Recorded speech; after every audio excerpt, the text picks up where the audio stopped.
Assalamualaikum warahmatullahi Dan Anda wabarakatuh. dulu Warahmatullahi wabarakatuh. Ya, apa kabarnya anak-anakku sekalian? Alhamdulillah baik, Pak. Nah, alhamdulillah kalau sehat walafiat ya. Semoga kita terus diberikan kesehatan oleh Allah Subhanahu wa taala dan terhindar dari virus COVID-19. Amin. Untuk memulai pembelajaran kali ini, ya silahkan ketua kelas dipimpin doa dulu. Silahkan Ahmad. Sebelum belajar, marilah kita berdoa dalam hati, dimulai.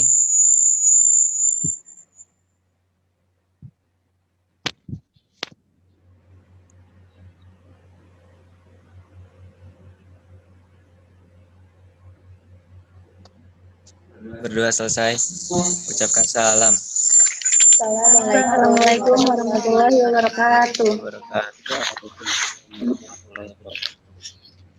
Untuk pembelajaran kali ini kita akan belajar tentang materi nomor pengukuhan pengusaha kena pajak. Ya. Tapi sebelum masuk ke materi, Bapak akan menerangkan dulu ya tujuan dari pembelajaran. Tujuan dari pembelajaran kali ini yaitu melalui penjelasan guru dan tayangan video pembelajaran peserta didik mampu mengidentifikasi fungsi NPPKP, format NPPKP, dan tata cara pengisian NPPKP secara cermat, jelas, dan bertanggung jawab.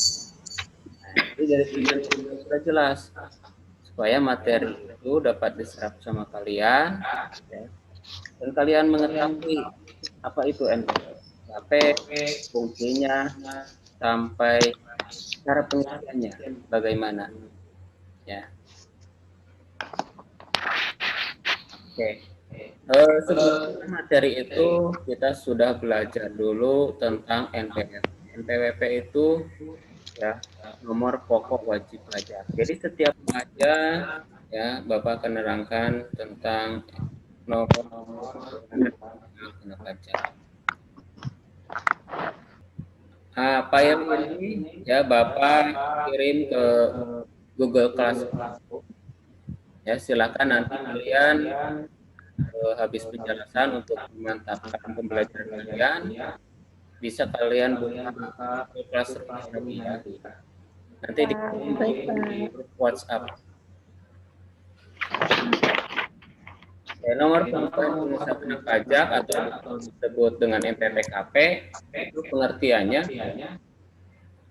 merupakan nomor identitas pengusaha kena pajak yang disematkan saat pengusaha dikukuhkan sebagai pengusaha kena pajak lewat surat pengukuhan PKP. Jika pengusaha sudah mendapatkan nomor pengukuhan pengusaha kena pajak, berarti PKP tersebut dinyatakan sudah resmi menjadi PKP dan dengan demikian terikat kewajiban perpajakan yang diperuntukkan bagi PKP. Ya. Nah, jadi ini udah jelas NPPKP itu. Jadi sebagai nomor identitas pengusaha kena pajak. Jadi ketika kalian suatu saat nanti menjadi pengusaha, ya, nah kalian akan membuat NPPKP. Nah, tujuannya sudah jelas nanti, ya. Terus yang selanjutnya ada perbedaan NPWP dengan NPPKP. NPWP merupakan identitas wajib pajak baik pribadi maupun badan yang merupakan identitas atau bukti kepesertaan dalam melakukan hak dan kewajiban perpajakan. Sedangkan nomor pengukuhan pengusaha kena pajak lebih menitik beratkan identitas wajib pajak perorangan atau badan yang terikat pada kewajiban perpajakan untuk pengusaha kena pajak. Ya. Jadi kalau NPWP itu identitasnya, identitas wajib pajak itu baik pribadi atau badan. Ya. Tapi kalau NPWP itu menitik beratkan pada identitas wajib pajak perorangan. Jadi orang yang sudah punya NPWP ya belum tentu punya NPWP. Tapi kalau orang atau pengusaha yang sudah punya NPWP pasti punya NPWP. Gitu seperti itu. Ya, jadi lebih jelas ya kalau NPWP itu lebih secara detail lagi atau secara khusus sebagai identitas wajib pajak tersebut. Oke, fungsi nomor pokok nomor pengukuhan pengusaha kena pajak. Yang pertama sebagai identitas PKP yang bersangkutan selain tentunya NPWP. Ya, ini tadi udah jelas sebagai identitas pengusaha kena pajak. Terus sebagai penanda bagi pengusaha kena pajak yang memiliki untuk melaksanakan hak dan kewajiban di bidang pajak pertambahan nilai dan pajak penjualan atas barang dan barang mewah. Ya. Apa ya? Melaksanakan jual beli ya. Nah, itu nanti ada nomor atau ada pajak pertambahan nilainya. Ya. Contohnya kalian kalau beli atau nonton di bioskop ya. Itu suka kalian lihat kan di struknya ada PPN berapa persen PPN-nya? 10. PPN pengusaha kena pajak. Jadi pengusaha kena pajak itu memungut pajak dari kalian. Kenapa memungut pajak dari kalian? Karena kalian sudah memanfaatkan ya atau menggunakan fasilitas-fasilitas yang diperjualbelikan atau komersial. Contohnya yang tadi ada bioskop, ada makan di restoran, kecuali mungkin kalau kalian nontonnya di Misbar. Tahu Misbar? Tahu. Misbar itu adalah film di gerimis bubar atau layar tancap ya. Gerimis bubar. Ya, jadi seperti itu. Itu nggak ada yang membuat pengusaha kena pajak itu tidak akan memungut pajak ya. Tapi kalau kalian misalnya di mall ya di bioskop itu pasti ada PPN-nya atau makan di restoran. Kalau kalian makan di warteg ada PPN-nya tidak? Nggak ada. Ada sama yang elit-elit yang berhasil. Itu pasti ada PPN-nya. Oke. Yang selanjutnya sebagai pengawas administrasi kebijakan. Nah ini ya jadi kantor pajak akan mengawasi nih ya akan kontrol tiap wajib pajak yang melakukan kegiatan transaksi perdagangan. Ya. Jadi nanti akan diketahui, oh berapa nih penghasilannya dari 1 tahun atau 1 produk tersebut atau dari hasil penjualan. Nah nanti ada datanya, contohnya Amalia ya sebagai pengusaha Amin. pajak. Oh, gitu. Nanti kan Amalia itu akan melaporkan setiap tahun atau setiap periodenya. Oh ini hasil penjualan dari saya segini, ini pajaknya 10%. Kan udah diketahui karena PPN itu pajaknya pajak tetap. Selanjutnya ada nomor pengukuhan kena pajak tertera dalam surat pengukuhan PKP bersama dengan identitas wajib pajak seperti nama, PWP, terus klasifikasi lapangan usaha, status usaha hingga kewajiban pajak. Nah, ini nanti yang poin ini nanti akan Bapak tayangkan video tentang tata cara pembuatan pajak supaya kalian lebih mengerti. Dalam hal pajak keluaran lebih besar daripada pajak masukan yang dapat dikreditkan serta menyetorkan PPN BM yang terutang. Ya. Jadi setiap periode akuntansi itu ada penyetoran PPN ke kantor pajak. Ya. Jadi berapa ini yang harus disetor, berapa yang harus dibayar. Oke, dilanjut. Nah, syarat mendapatkan nomor pengukuhan pengusaha kena pajak. Untuk mendapatkan nomor pengukuhan pengusaha kena pajak, ya, pengusaha baik pribadi maupun badan harus memenuhi kriteria PKP. Yang utama adalah memiliki omset atau peredaran bruto usaha 1 tahun sebesar 1,8. ya. Jadi ini omsetnya segini ya. Jadi apa sih syaratnya kalau untuk mendapatkan NPPKP itu? Yaitu omset harus 4,8 miliar minimal dalam 1 tahun. Ya. Nah, ini ada dokumennya. Dokumen yang dibutuhkan saat pengajuan untuk mendapatkan surat dan nomor pengukuhan PKP antara lain untuk wajib pajak pribadi ada fotokopi kartu tanda penduduk atau KTP bagi warga negara Indonesia atau fotokopi paspor, fotokopi kartu izin tinggal sementara atau KITAS atau kartu izin tinggal tetap bagi warga negara asing yang dilegalisasi oleh pejabat yang berwenang. Ya, jadi orang asing tidak bisa sembarangan ya bisa mendapatkan NPPKP kalau dokumennya tidak lengkap. Lanjut ya, ada surat keterangan tempat kegiatan usaha pekerjaan bebas dari pejabat pemerintah daerah, kurang-kurangnya dari lurah atau kepala desa. Ya. Jadi setiap usaha itu pasti ada tempat usahanya. Nggak mungkin seseorang membuat perusahaan atau tempat usaha tapi pabriknya nggak ada, nggak mungkin ya.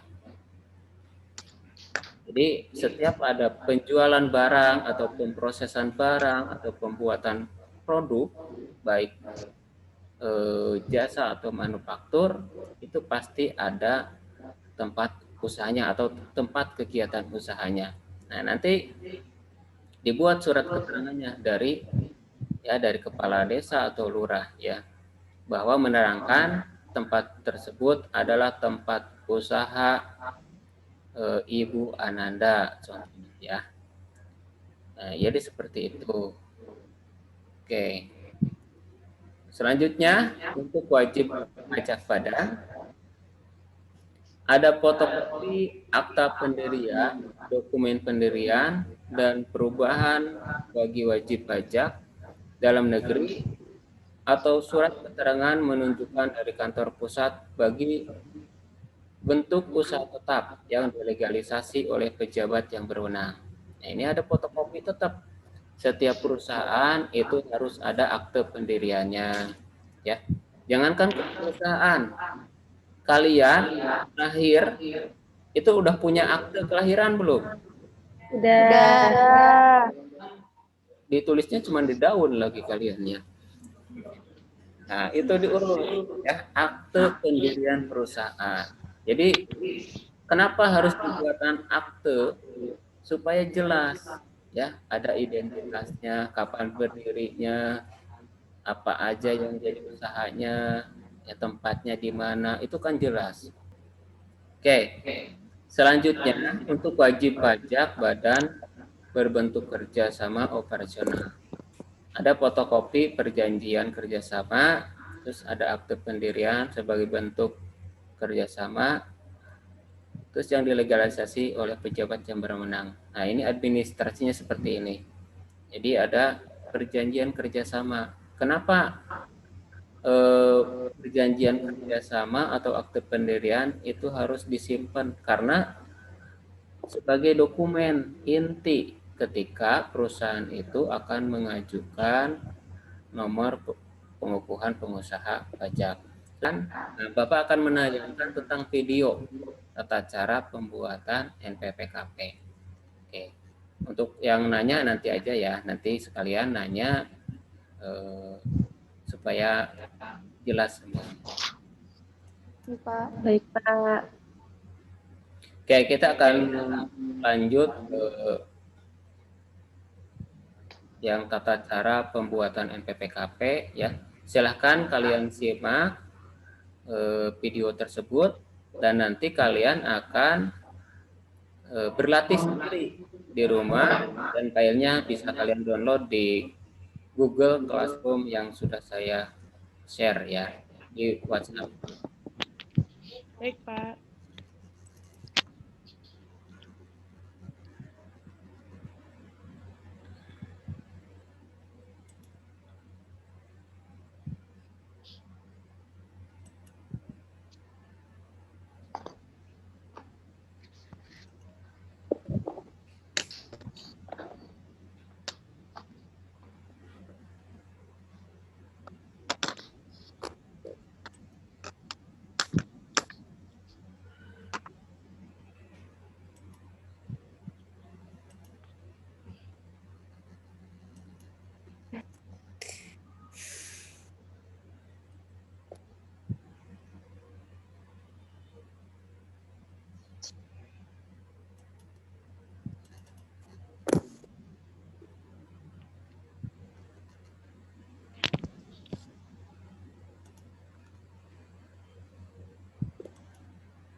Tutorial pajak kali ini menjelaskan bagaimana caranya pendaftaran pengusaha kena pajak.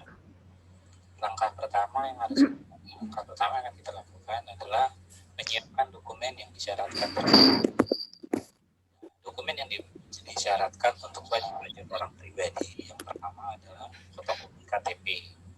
Yang kedua, dokumen izin usaha bisa berupa SINDU, SIUP, atau lain-lainnya. Yang ketiga adalah surat keterangan tempat kegiatan usaha atau pekerjaan bebas yang dikeluarkan oleh pejabat pemerintah daerah setempat.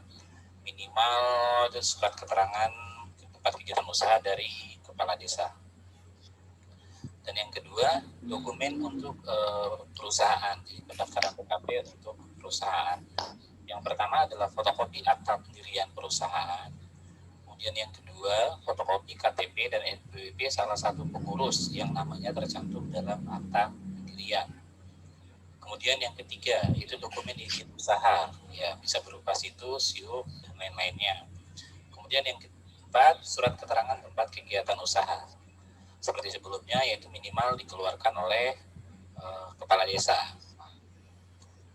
Kemudian, tata cara pengisian formulir pendaftaran untuk PKP. Seperti berikut.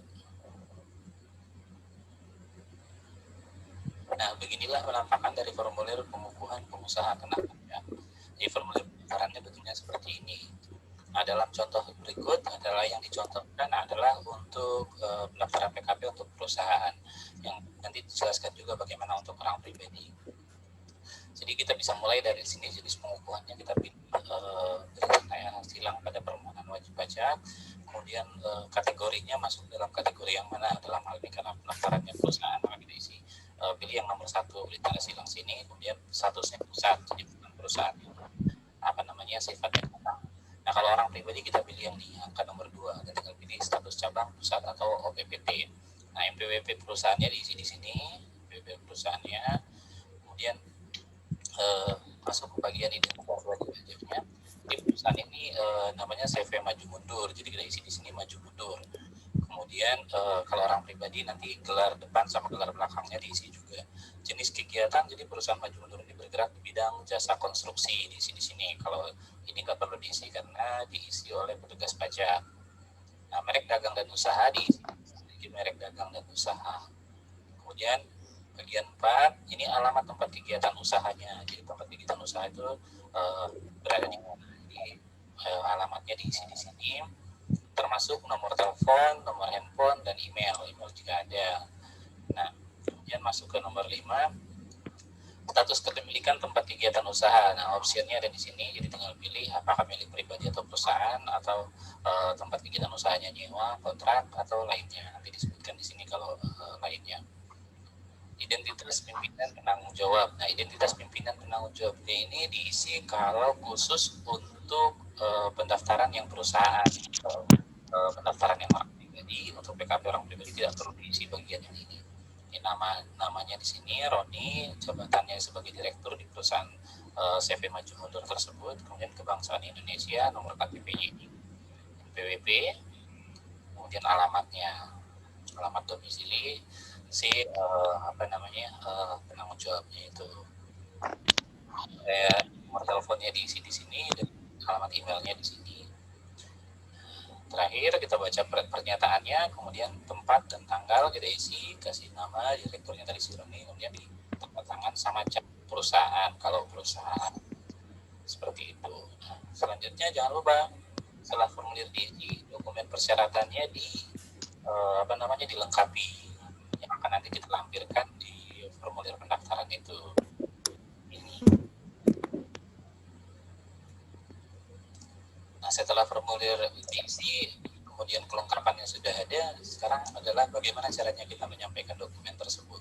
Ada beberapa cara, yaitu yang pertama bisa antar langsung ke kantor pajak, atau yang kedua kita bisa kirim melalui amplop pos, atau menggunakan jasa ekspedisi lainnya atau jasa kurir. Nah, kemudian berapa lama prosesnya untuk pendaftaran PKP? Jadi prosesnya itu adalah selama 10 hari ini maksimal ya. Jadi 10 hari. Jadi dalam 10 hari ini ada petugas pajak akan datang verifikasi tempat kegiatan usaha untuk memastikan untuk memastikan keberadaan tempat kegiatan usahanya. Ya, seperti itu. Dan hasilnya adalah surat pengukuhan pengusaha kena pajak atau yang biasa disebut dengan SPPKP. Demikianlah tutorial pendaftaran untuk pengusaha kena pajak. Terima kasih dan nantikan tutorial pajak selanjutnya.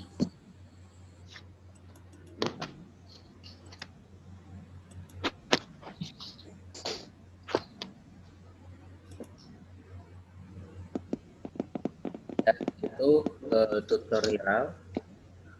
tutorialnya ya. Jadi nanti kalian silahkan praktek ya. Tapi jangan lupa download dulu berkasnya di Google Classroom ya. Nanti kalian ya akan Bapak kasih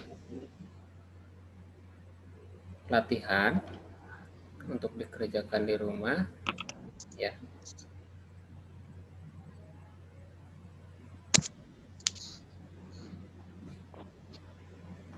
Nah, ini Bapak kasih evaluasi pembelajaran.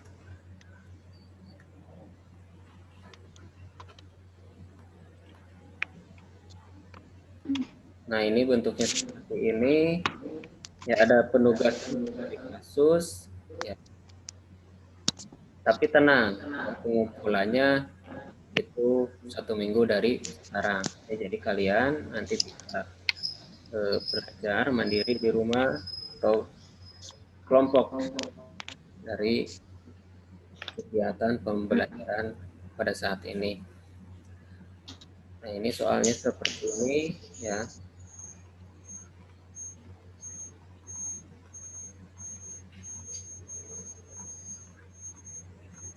Nah, ini nanti ada skornya. Ini ada skornya, silakan nanti kalian buka ya, buka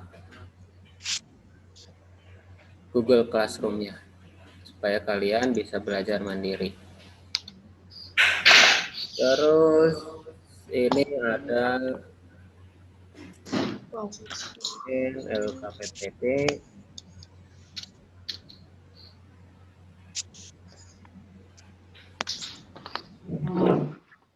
Ini ada dokumen LKPPD, ini dilengkapi juga sama ya. Jadi kalian nanti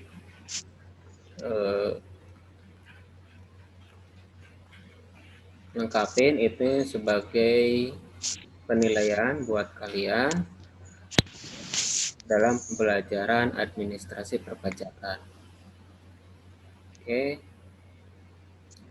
Terus udah, ada yang mau disimpulkan, ada yang mau ikutin kesimpulan dari pembelajaran kali ini? Silakan.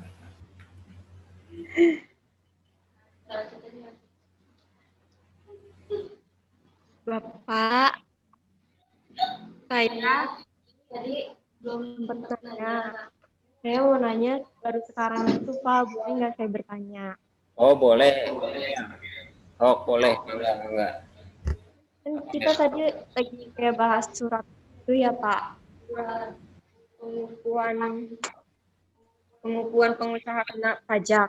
Nah, terus bagaimana kalau misalnya kita udah punya nih usaha nih Pak, terus tiba-tiba kita tuh udah mau ngejalanin usaha itu lagi Pak, itu surat kita bakal sendiri atau kita ngajuin itu Pak memberitahunya?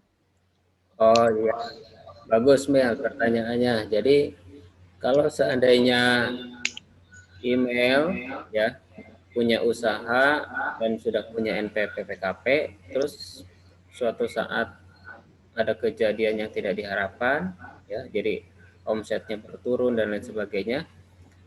Nah itu tidak pengaruh, ya. Jadi nggak apa-apa. Jadi email, surat NPWP-nya tidak akan hangus, ya. Jadi seperti itu. Jadi tetap itu sebagai identitas saja, tidak akan mempengaruhi dalam pembayaran pajak. Seperti itu, Mel. Oke, ada lagi? Ya, baik Pak, terima kasih. Oke, ada lagi tidak? Bapak, saya mau tanya Pak, Ya, apa? kalau misalkan si pengusaha itu pindah tempat usaha, dia bikin surat NPWP baru nggak Pak? Oh, kalau seseorang ya pindah, contohnya dari Bekasi ke Jogja ya. Nah, itu nanti daftar lagi, tapi daftarnya tidak dari awal, cuman mutasi aja karena orang itu sudah daftar. Ya, itu kan satu berlakunya se-Indonesia. Cuma nanti pas di tempat yang baru itu harus ada pemberitahuan ke kantor pelayanan pajak setempat. Seperti itu. Jadi ada masih aja tidak daftar lagi. Karena daftarnya sudah. Ya. Oke, ada lagi yang mau ditanyain?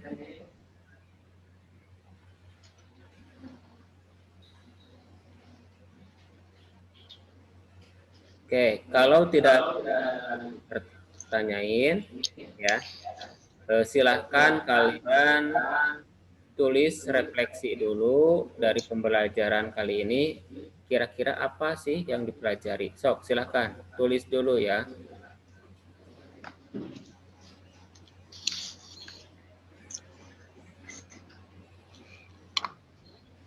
Nah, tulis dulu ya.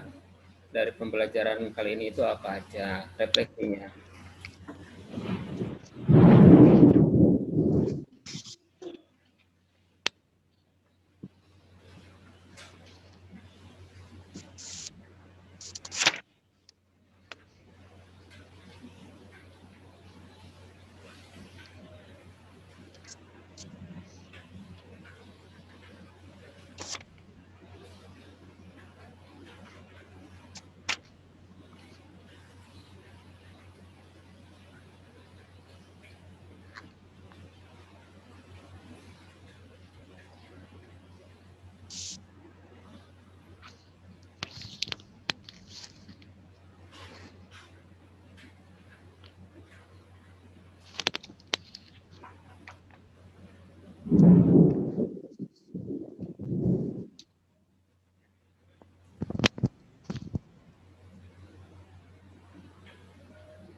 Oke, udah.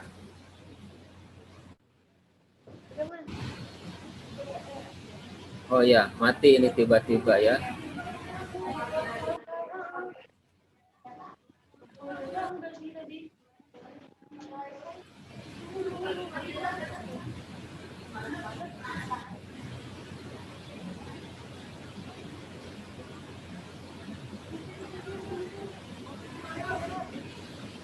Oke, udah ya. Jadi kalian untuk menutup pembelajaran kali ini, ya, alhamdulillah pembelajaran kali ini udah selesai, ya. Mudah-mudahan bermanfaat buat kita semuanya. Amin. Nah, silahkan Ahmad dipimpin dulu doa setelah belajar. Ya. Sok, silahkan Ahmad. Sebelum pulang, marilah kita berdoa supaya materinya masuk. Berdoa dalam hati dimulai.